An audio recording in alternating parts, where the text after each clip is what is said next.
Le secrétaire général des Nations Unies, M. Ban Ki-moon, disait « Tous ensemble, mobilisons-nous en faveur de la dignité et de l'égalité de tous les êtres humains, ainsi que d'une planète plus verte, en veillant à ne laisser personne de côté. » Chaque année à travers le monde, on célèbre la Journée internationale de la paix le 21 septembre. L'Assemblée générale a déclaré que cette journée serait consacrée au renforcement de l'idéal de paix, tant au sein des pays et des peuples qu'entre eux. Pour 2016, le thème de cette journée est le suivant: les objectifs de développement durable composant de la paix. La Journée internationale de la paix a été créée en 1981 par l'Assemblée générale des Nations unies. 20 ans plus tard, en 2001, l'Assemblée générale a décidé, par un vote unanime, que ce serait une journée de non-violence et de cessez-le-feu. L'ONU invite toutes les nations et les populations à respecter une cessation des hostilités pendant cette journée et, de quelque manière, à marquer celle-ci par des activités d'information et de sensibilisation du public sur les sujets liés à la paix. Radio des Sans-Voix, comme à son habitude, recueillit le témoignage des Algériens où chacun a donné sa propre définition de la paix. C'est moi la voix. Non, c'est moi la voix. Non, c'est moi la voix. Nous sommes la voix. Nous sommes tous la voix des sans-voix. Bonjour monsieur. Oui. Le 21 septembre est déclaré Journée internationale de la paix. Comment décrivez-vous la paix? La paix. Pour moi, la paix, c'est un concept qui dépasse notre pensée. Parce que la paix, depuis longtemps, on parle de la paix, mais il y a toujours l'opposé, c'est la guerre. Donc, ce monde n'a jamais eu paix durable. Par contre, les guerres sont toujours durables. La guerre qui domine. La paix, pour moi, c'est de vivre ensemble. Éduquer les enfants. Ce n'est pas les enfants de TP, de tout le monde. Lutter contre la violence dans tous les domaines. C'est la violence verbale ou la corporelle, autre chose. Par exemple, si en Algérie, il faut que le peuple aussi croie au son propre gouvernement. Bon, pour moi, la paix, c'est quelque chose d'utopique. C'est quelque chose qu'on ne peut pas vraiment réaliser. Parce que si on voit ce qui se passe au monde par rapport aux événements, la paix, ça n'existe pas. Bon, juste à titre d'exemple, il faut prendre l'exemple palestinien. Les Palestiniens, bon, ils sont dépossédés de leurs terres. C'est un processus qui date des années peut-être 70. Parce que bon, ils étaient dépossédés à partir de 1948, mais à partir de 1970, il y a un processus de paix, mais ça n'arrive pas à aboutir. Il y avait des négociations d'Oslo, il y avait Camp David, mais ça n'arrive pas vraiment. Ils n'arrivent pas vraiment à trouver une solution, un compromis entre les deux peuples, parce que il y a toujours une partie qui essaie un petit peu de prendre le dessus sur l'autre, surtout du côté israélien. Et c'est pour ça que je vous dis que la paix pour moi c'est quelque chose d'utopique. Bonjour. Bonjour. Vous êtes étudiante? Oui. En quelle filière? Médecine. Allah Barak. Merci beaucoup. Voilà, aujourd'hui nous préparons un reportage sur la Journée internationale de la paix. Le 21 septembre est déclaré Journée internationale de la paix. Comment décrivez-vous la paix? Être libre de vivre la vie qu'on veut. Voilà, mener la vie qu'on veut sans qu'on ait à porter malheur à autrui. Voilà. La paix, c'est le cessez-le-feu. La paix, c'est arrêter chaque conflit, chaque guerre qui se passe dans le monde et de vivre en harmonie avec chaque population, toutes les religions, avec une certaine cohérence, accepter les autres aussi. La paix, tout simplement, c'est d'arrêter la guerre. Hein. De mon point de vue, c'est ne pas de faire la guerre. Ici, il y a une guerre, eh ben, on laisse les armes et on est amis. Très bien. Chacun est né libre et aspire à une paix. Comment est-ce que cela serait possible sans un état de droit? Moi, à mon avis, je pense, s'il y a une injustice, on peut jamais établir la paix entre toutes les populations au monde. Parce qu'il y a certains courants de pensée qui disent qu'il faut faire la paix, mais s'il y a injustice, on peut pas faire la paix. Par exemple, le mouvement du FLN pendant la révolution algérienne en 54. Il y a eu un mouvement qui a voulu faire de la révolte pour avoir une certaine justice, une certaine liberté. Donc s'il y a une injustice, on ne pourra pas faire la paix. C'est une sorte d'hypocrisie. Donc pour moi, la paix est un monde sans guerre. Donc voilà, notamment ces dernières années, c'est-à-dire nous assistons à une violence à grande échelle, caractérisée par des guerres très violentes. On pourrait citer comme exemple ce qui se passe actuellement en Syrie, où la violence n'a pas de limite. Donc la seule image que je pourrais garder par rapport à ça, la paix c'est un monde sans guerre. Que signifie pour vous la paix?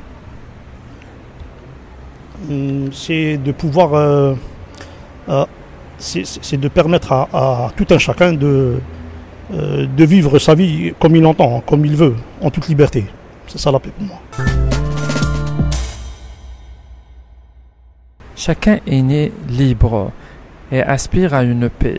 Comment est-ce que cela serait possible sans un état de droit? Donc c'est une question peut-être qui nous obligerait à nous étaler davantage, parce que c'est pas simple de répondre en quelques secondes par rapport à ça. Mais ce qui est sûr, c'est que sans un état de droit, il ne peut y avoir de paix. Pourquoi? Parce que je pourrais dire que c'est les injustices qui sont commises à l'égard des uns et des autres, c'est ça qui fait qu'il y ait violence ou qu'il y ait un monde sans paix. Voilà. Bon, la paix et la liberté, c'est deux choses différentes. Après, on peut avoir la paix sans être vraiment libre. C'est ça pour moi, je trouve qu'on peut avoir la paix, mais sans être libre vraiment. Mais sans un état de droit, c'est-à-dire dans un état qui n'est pas démocratique, dans un état dictateur, comment peut-on vivre en paix dans un état pareil? On peut être libre intérieurement, spirituellement.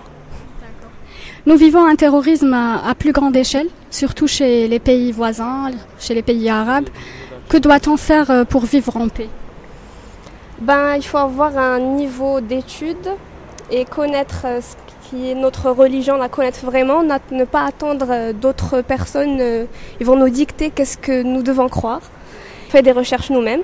Et si c'est quelque chose qui paraît très logique pour nous, ça va être comme ça. Pour moi, je trouve que c'est comme ça. Il ne faut pas être laissé influencer parce qu'on a un cerveau et on peut l'utiliser et savoir ce qui est vrai, ce qui est bien, ce qui n'est pas bien. C'est tout simplement de laisser ces peuples décider leur sort, décider de leur avenir, choisir leur gouverneur.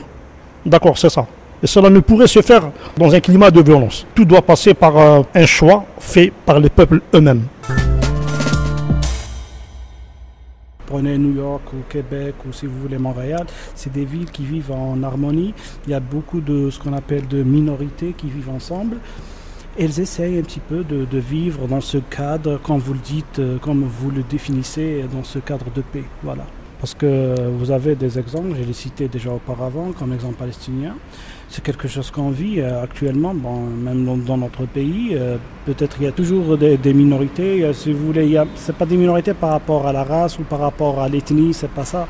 C'est par rapport peut-être à la religion. Il y a beaucoup de choses que je peux dire que je qualifierais que c'est des choses qu'on ne pourra jamais réaliser sans état de droit. Même dans les pays qui se considèrent développés, aux États-Unis, on voit par exemple en France actuellement avec ce qui s'est passé par rapport à la fameuse affaire du Burkini. On disait que la France était le pays de droit, c'était le pays laïque où il y avait l'égalité, la fraternité et tout ce charabia. Mais en fin de compte, on voit que les gens ne sont pas vraiment, ou les droits des hommes qui sont bafoués, des femmes qui ne peuvent même pas porter un burkini pour se baigner. Ça, je pense que vraiment, c'est une question qu'on devrait vraiment se poser par rapport surtout à ces pays qui se considèrent les leaders en droits de l'homme. C'est moi la voix. Non, c'est moi la voix. Non, c'est moi la voix. Nous sommes la voix. Nous sommes tous la voix des sans-voix. Le pays n'est pas épargné. Déjà, on a vécu cette malheureuse expérience pendant toute une décennie. On était les premiers. Voilà, on était les premiers. Et personne n'a été solidaire avec notre pays. Maintenant, l'Algérie, elle doit en quelque sorte coopérer avec les gouvernements officiels de ces pays pour essayer un petit peu de trouver ce qu'on appelle une solution à ce problème qui est devenu vraiment un problème international. Même les pays les plus développés sont menacés par ce terrorisme qui n'a pas ni de religion, ni de langue, il n'a rien. C'est quelque chose, c'est un réseau international qui sévit depuis maintenant plus de 5 ans. Est-ce qu'une paix dans le monde serait possible dans les années à venir ? Vous voulez mon avis personnel? Je pense pas, non. Je pense pas, non, vu que ce qui s'est passé actuellement, dernièrement en Turquie, vu ce qui se passe en Irak, vu ce qui se passe dans le Golfe Persique avec les minorités chiites et les minorités sunnites, vu ce qui se passe en Égypte, en Libye, comme vous l'avez cité, en Tunisie, je pense que c'est quelque chose qu'on ne pourra jamais...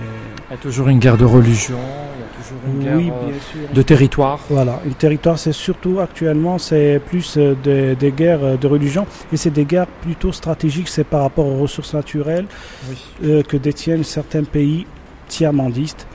Et de l'autre côté, il y a bien sûr les pays développés qui essaient un petit peu d'épuiser ces richesses. Et la solution, c'est de créer ce qu'on appelle des situations de guerre ou, si vous voulez, des situations de conflit.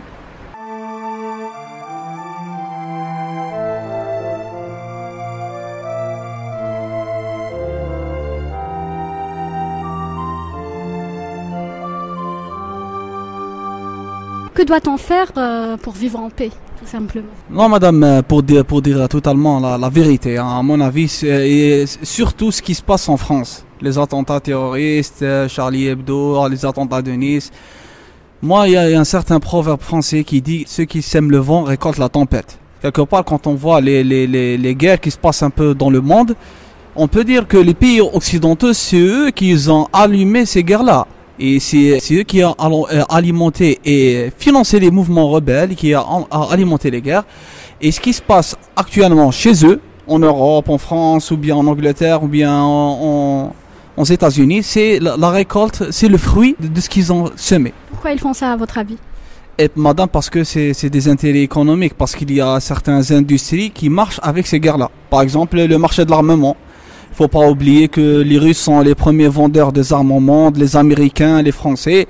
Et s'il y a la paix un peu partout dans le monde, d'un point de vue industriel et commercial, c'est une mauvaise affaire pour eux.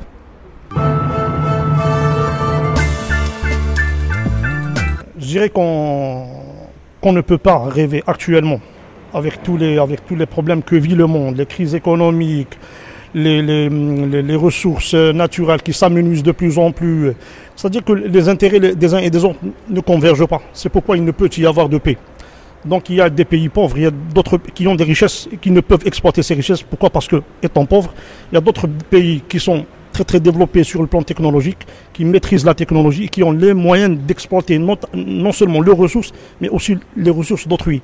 Donc forcément, lorsqu'ils ne parviennent pas par les négociations, c'est-à-dire par une voie négociée à ces ressources-là, ils provoquent des guerres, comme on le voit soit en Afrique, soit dans les pays arabes. C'est-à-dire, si tu ne donnes pas ce que je veux, je viendrai le prendre par la force. Voilà. Et ce sont les multinationales actuellement qui commandent. Est-ce qu'une paix dans le monde serait possible dans les années à venir? Moi, à mon avis, je pense pas. Je ne pense pas, et je pense que c'est la troisième guerre mondiale. Parce que vu la crise économique qui fait face au monde, la chute du prix du pétrole, la croissance démographique, la crise des migrants. Il y a plusieurs crises dans plusieurs secteurs. Donc c'est un éclatement mondial. Je pense pas qu'il y aura une paix. Je pense pas. Je ne pense pas. Il y a pas une volonté réelle. Récemment, il y a eu le G20 entre le président Poutine, le président Obama. Ils ont parlé à propos de la guerre en Syrie, les guerres qui se passent un peu partout dans le monde.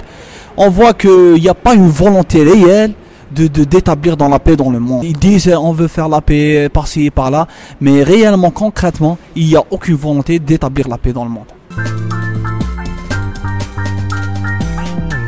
Est-ce qu'une paix dans le monde serait possible dans les années à venir? Ça en est très loin. Mais oui. Pourquoi vous dites ça? Pourquoi vous dites qu'on est très loin? C'est pas évident, c'est très difficile d'avoir une paix. Voilà, c'est pas évident, mais on reste optimiste. Pas encore, on est encore loin.